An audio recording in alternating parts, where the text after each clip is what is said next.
Hello my dear students, my name is Vijay Kalkot and welcome to our channel। तो आज हम लेकर आए हैं plus one class atomic structure lecture number 9। तो हम पढ़ चुके यहाँ तक बोर्स मॉडल तक हम कर चुके हैं। आज हम बोर मॉडल से आगे डिस्कस करेंगे। हमारा आज का टॉपिक होगा towards the quantum mechanical models. तो उसके लिए स्टूडेंट्स हमने क्या है, एक दो बात और समझनी होगी। सबसे पहले हम समझेंगे लिमिटेशन ऑफ बोर्स मॉडल। उसके बाद क्या रीजन हुए जिससे क्वांटम मैकेनिकल मॉडल्स की तरफ हम क्या गए। तो यहाँ पर दो मेन रीजन आएंगे भाई, डुअल नेचर ऑफ मैटर और हाइजेनबर्ग अनसर्टेनिटी प्रिंसिपल। चलिए हम देखते हैं। सबसे पहले हम देखेंगे भाई लिमिटेशन ऑफ बोर्स मॉडल।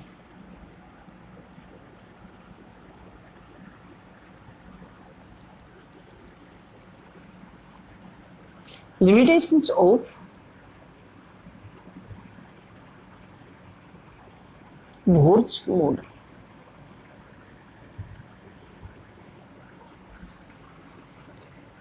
तो स्टूडेंट्स हमें क्या है, इसकी जो लिमिटेशन मिली है, कुछ लिमिटेशन रह गई बोर्स मॉडल में, इसलिए नए एटॉमिक स्ट्रक्चर की क्या है यहाँ पर डिस्कवरी हो रही है। तो लिमिटेशन, फर्स्ट लिमिटेशन इसमें क्या है, सबसे पहले तो आपने याद रखना भी, जो बोर मॉडल ने क्या है, बोर्स ने जो स्पेक्ट्रा दिया था वो सिंगल इलेक्ट्रॉनिक एटम के लिए दिया था, हाइड्रोजन एटम के लिए या फिर हाइड्रोजन लाइक स्पीसीज के लिए जिसके पास एक ही इलेक्ट्रॉन है।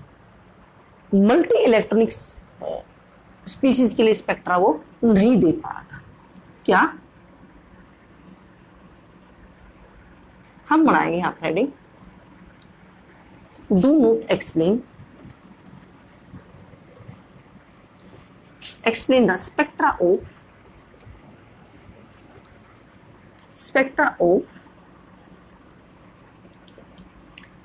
multi-electronic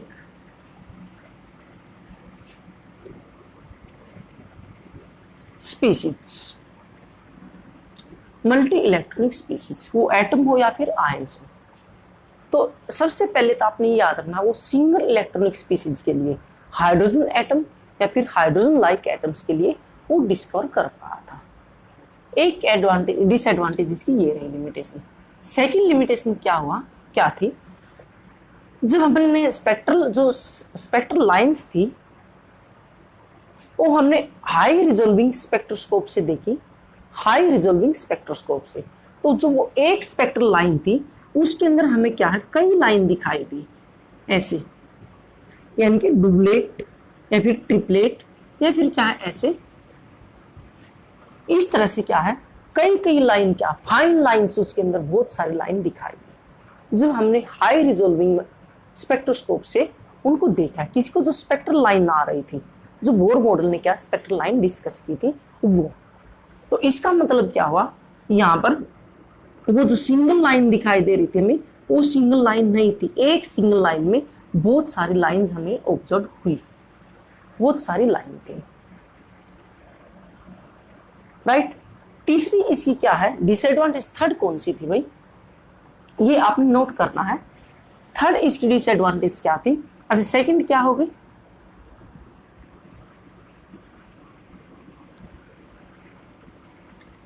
each single spectral line contains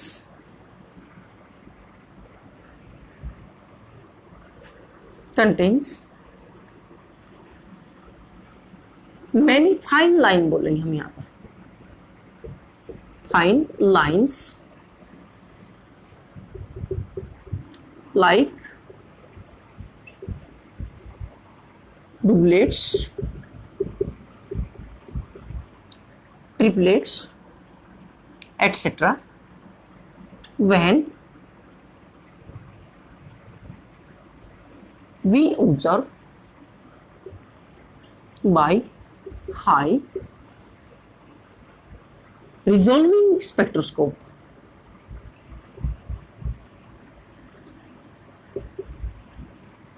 resolving spectroscope।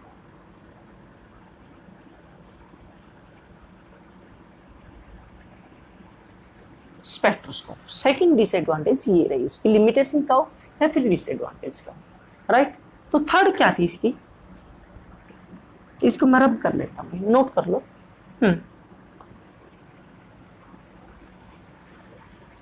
4-5 limitation बताएंगे आपको, 4-5 लिमिटेशन इसकी थी। तो थर्ड लिमिटेशन सुनो भाई ध्यान से। थर्ड लिमिटेशन क्या थी, जब वो स्पेक्ट्रल लाइन थी वो स्प्लिट हो रही थी, किस में स्प्लिट हो रही थी, मैग्नेटिक फील्ड में। The splitting of magnetic field, the splitting of spectral line in magnetic field is known as Zeeman effect. अगर जब उनके ऊपर मैग्नेटिक फील्ड अप्लाइड किया तो वो क्या स्प्लिट हो रही थी, और इसका नाम दिया गया जीमन इफेक्ट।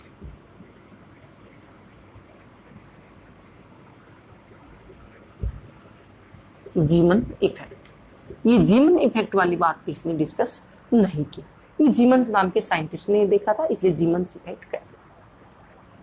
थर्ड ये थी भाई। और फोर्थ क्या थी, जब इनके ऊपर हाई इलेक्ट्रिक फील्ड अप्लाइड किया गया तो ये इलेक्ट्रिक फील्ड में भी स्प्लिट हो रही थी।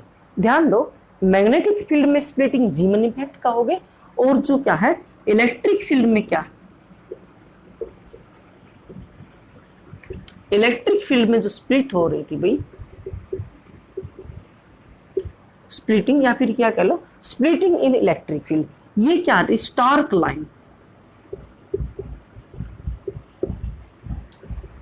स्टार्क लाइंस, ये ध्यान रखना भाई, दो इफेक्ट थी यहाँ पर, जीमन इफेक्ट और स्टार्क लाइन। आपने ये याद रखना है, जो मैग्नेटिक फील्ड में स्प्लिटिंग हो रही थी क्या, स्पेक्ट्रल लाइंस, वो जीमन इफेक्ट, और जो इलेक्ट्रिक फील्ड में स्प्लिट हो रही थी वो क्या थी, स्टार्क लाइन। 4 होगी हमारी। और फिफ्थ क्या है यहाँ पर, ये क्या नहीं ऑब्जर्व कर पा था, केमिकल बॉन्डिंग के बारे में नहीं बता पा था। ठीक है, डोंट एक्सप्लेन, हम ऐसे बनाएंगे भाई, या फिर ऐसे कर लो, do not explain the chemical bonding.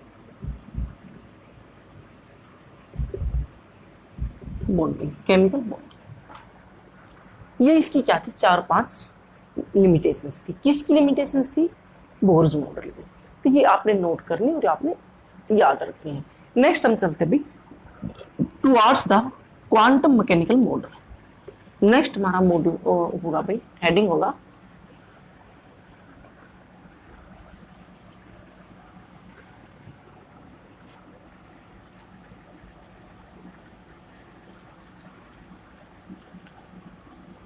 towards the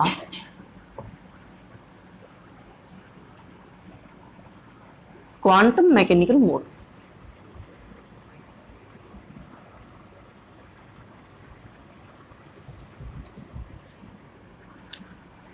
quantum mechanical model के लिए स्टूडेंट्स 2 बातें इफेक्ट आई भी यहाँ पर ऑब्जर्वेशन में आई, वो आपने याद रखनी है।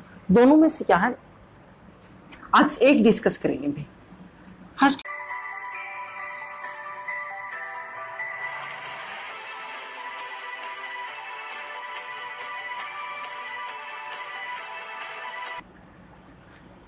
dual nature of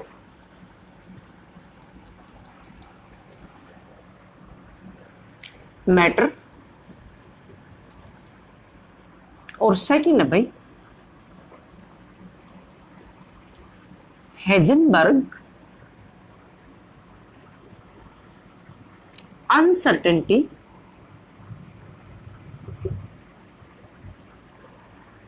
principal.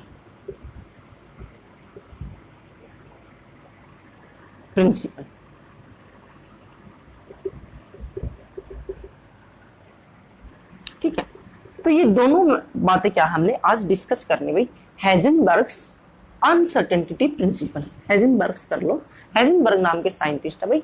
Uncertainty अनिश्चितता, अनसर्टेनिटी प्रिंसिपल, और सेकंड क्या है, फर्स्ट क्या, डुअल नेचर ऑफ मैटर। तो आज हम डिस्कस करेंगे डुअल नेचर ऑफ मैटर, इसी को हम डिस्कस करेंगे इस वीडियो के अंदर। और नेक्स्ट क्या है, हम क्या हेजनबर्ग अनसर्टेनिटी प्रिंसिपल डिस्कस करेंगे। तो चलिए देखते हैं क्या था डुअल नेचर ऑफ मैटर में। क्या था भाई, हम आपने जो पढ़ा डुअल नेचर ऑफ रेडिएशंस, तो वहां पर आपने क्या देखा है, lambda is equal to h/mc। Lambda is equal to h by M C. ये क्या था, ड्यूल नेचर ऑफ रेडिएशन। ये क्या था, ड्यूल नेचर ऑफ रेडिएशन। तो ये हम पढ़ चुके हैं, ये आप सभी पढ़ चुके हैं, ये ध्यान रखना भाई, हम पहले वाली वीडियो में ये क्या डिस्कस कर चुके हैं। तो ये किसने ये क्या था, ड्यूल नेचर ऑफ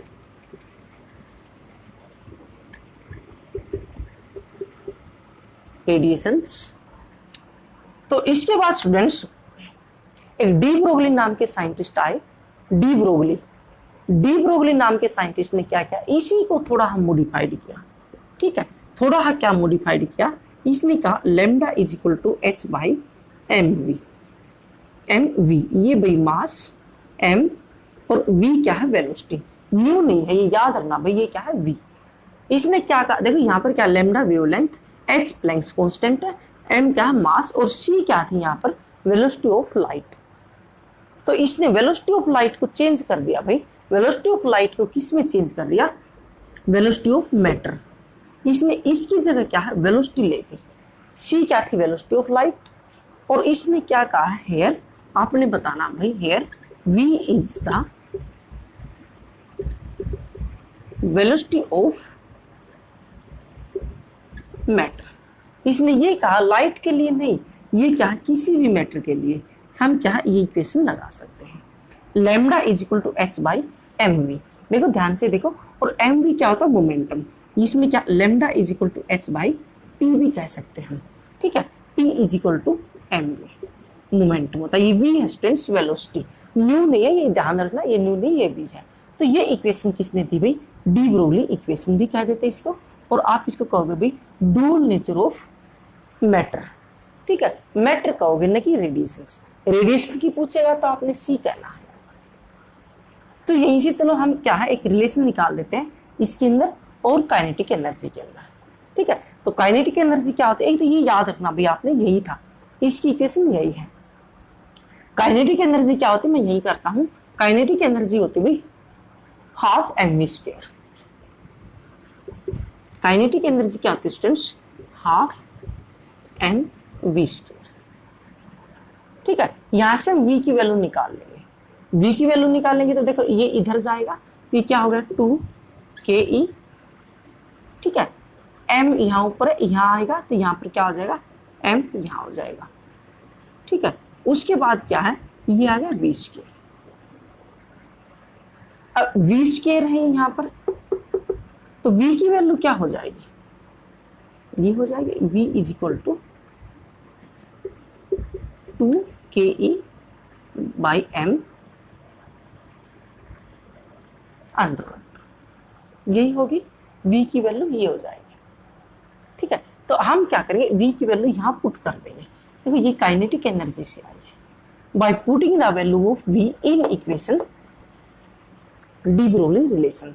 मैं इसको रब कर देता हूँ और यहाँ पर मैं ये वैल्यू रख लेता हूँ, v की वैल्यू रख लेता हूँ यहाँ पर। तो हमारी इक्वेशन क्या हो जाएगी students, lambda is equal to h by m, right.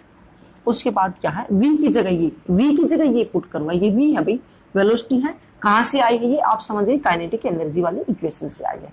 तो यहाँ से मैं v की वैल्यू रखूंगा तो क्या हो जाएगी, under root 2ke by m, ठीक है,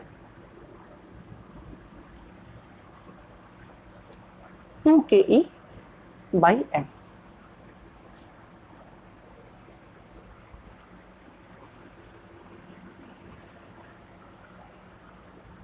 तो यहां से ये m अंदर जाएगा तो क्या हो जाएगा, lambda is equal to h by under root 2ke, ये m अंदर जाएगा तो क्या हो जाएगा, m इंटू एम, यानी कि m स्क्वायर भी कह सकते हो, और ये मास पहले से ही हमारे पास है m, इससे ये कैंसिल हो गया, और इक्वेशन क्या आ गई, ये h है भाई प्लैंक्स कांस्टेंट, और इक्वेशन क्या आ गई हमारी, h is equal to lambda is equal to h by under root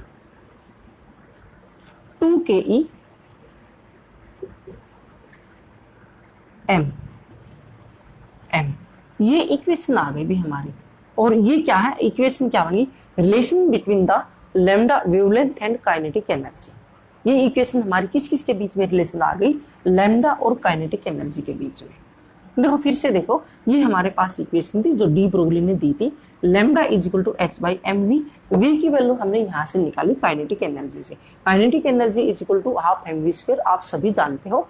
उसके बाद हमने क्या किया है, यहाँ पर वी की वैल्यू निकाली, वी की वैल्यू आ गई √2ke/m, यहाँ पर वैल्यू पुट कर दी, ये m अंदर जाएगा तो क्या हो जाएगा, इसके अंदर जाएगा रूट के, तो क्या हो जाएगा m स्क्वायर हो जाएगा, इससे ये कैंसिल हो गया और ये आ गया m, मैंने कैपिटल लिख दिया। ये क्या मास, ठीक है, ये क्या मास, ये काइनेटिक एनर्जी, ये रूट है, ये प्लैंक्स कांस्टेंट और ये क्या है wavelength lambda.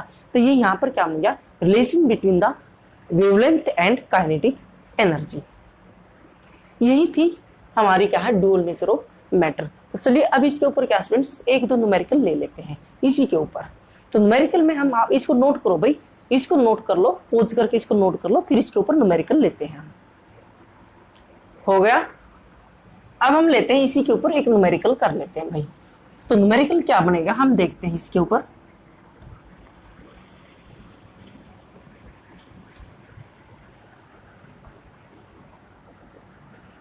yes, calculate the wavelength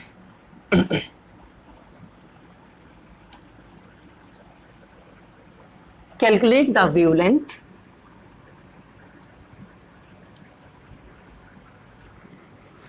associated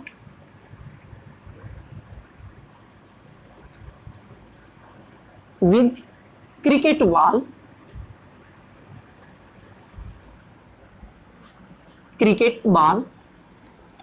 of mass 200 gram of mass 200 gram traveling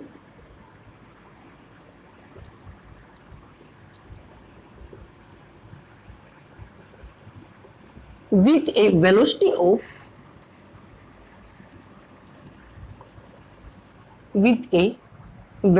of 25 metre per second, 25 metre per second ऐसे भी लिख सकते हैं। तो हमने वेवलेंथ कैलकुलेट करनी है यहाँ पर। इस तरह से हमें क्वेश्चन दे दिया जाए, calculate the wavelength associated with cricket ball of mass 200 gram travelling with the velocity of 25 metre per second. तो यहाँ से देखिए स्टूडेंट्स, हम इसको सोल्व करेंगे। एक बार कोशिश करो आप पोज करके, नहीं तो मैं कर ही रहा हूँ।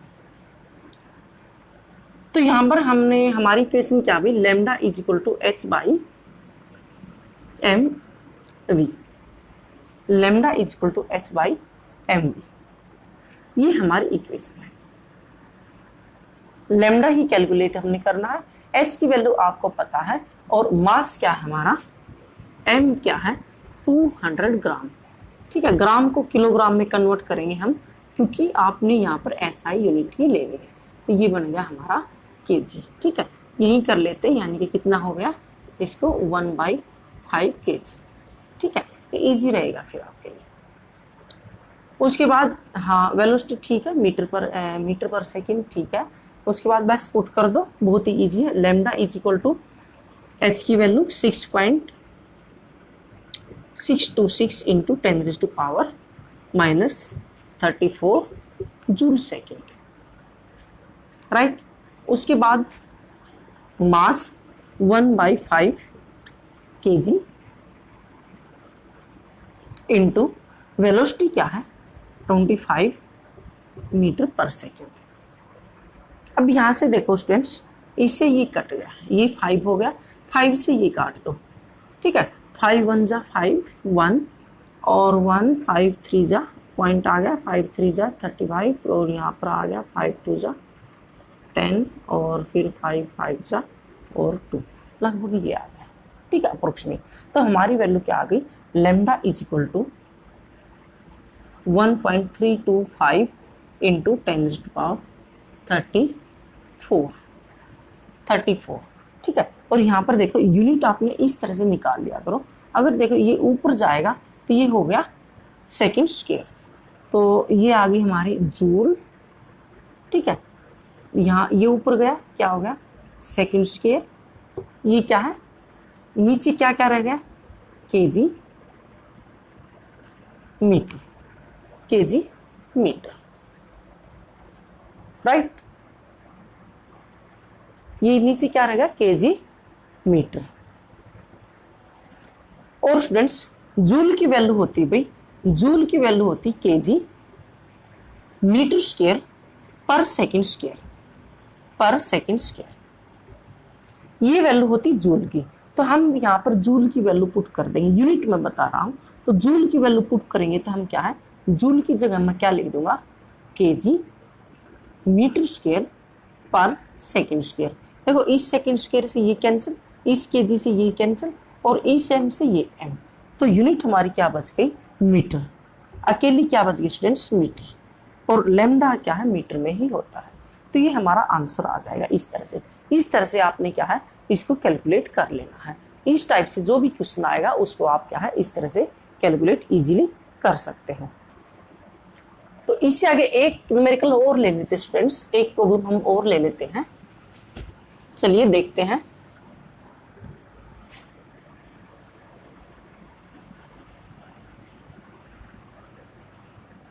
नेक्स्ट हमारा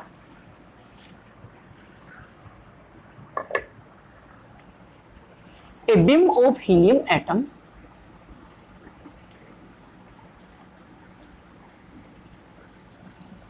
a beam of helium atom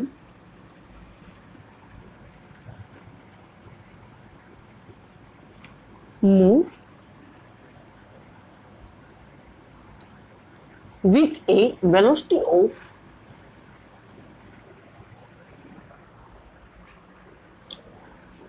2 into 10 raised to power 4 meter per second.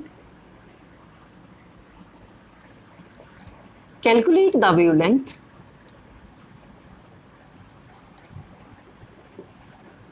Calculate the wavelength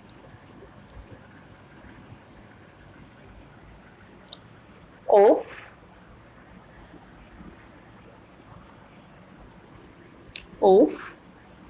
these particles containing. Calculate the wavelength of these particle constituting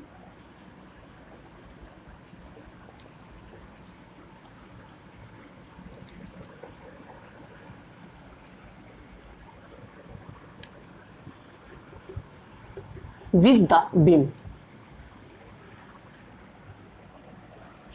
With the beam. तो देखिए स्टूडेंट्स क्या कह रहा है, a beam of helium atom, helium atom से beam बनी हुई है कोई, moves with the velocity of 2 into 10 raised to power 4 metre per second. Calculate the wavelength of particles constituting with the beam. तो हमने इसकी वेवलेंथ कैलकुलेट करनी है। वेवलेंथ के लिए आपके लिए फॉर्मूला वही है क्या, lambda is equal to H by M V. ठीक है, ये v है भाई, ठीक है, न्यू नहीं समझना इसको। तो यहाँ पर h बाई एम वी, ये हमारे पास फॉर्मूला है। h की वैल्यू आपको पता है, ठीक है, वेलोसिटी इसने दे रखी है, रह गया मास। तो मास क्या होगा, हीलियम एटम का मास आप कैलकुलेट कर सकते हैं स्टूडेंट्स। एटॉमिक मास क्या होता है हीलियम का, 4 म्यू।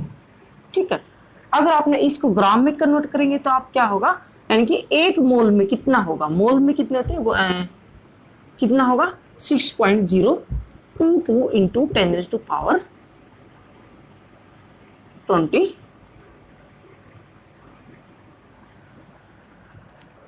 10 raised to power 23 के 23 में, यस 23, राइट, इतने ग्राम। ठीक है, ये फर्स्ट यूनिट में मैंने आपको सिखा रखा है। एटॉमिक मास यूनिट में आप देख सकते हो, यानी कि एटॉमिक मास यूनिट क्या है, 4 एटॉमिक मास यूनिट है, उसको ग्राम में कन्वर्ट करोगे तो ये समझते भाई एक मोल का मास 4 ग्राम है।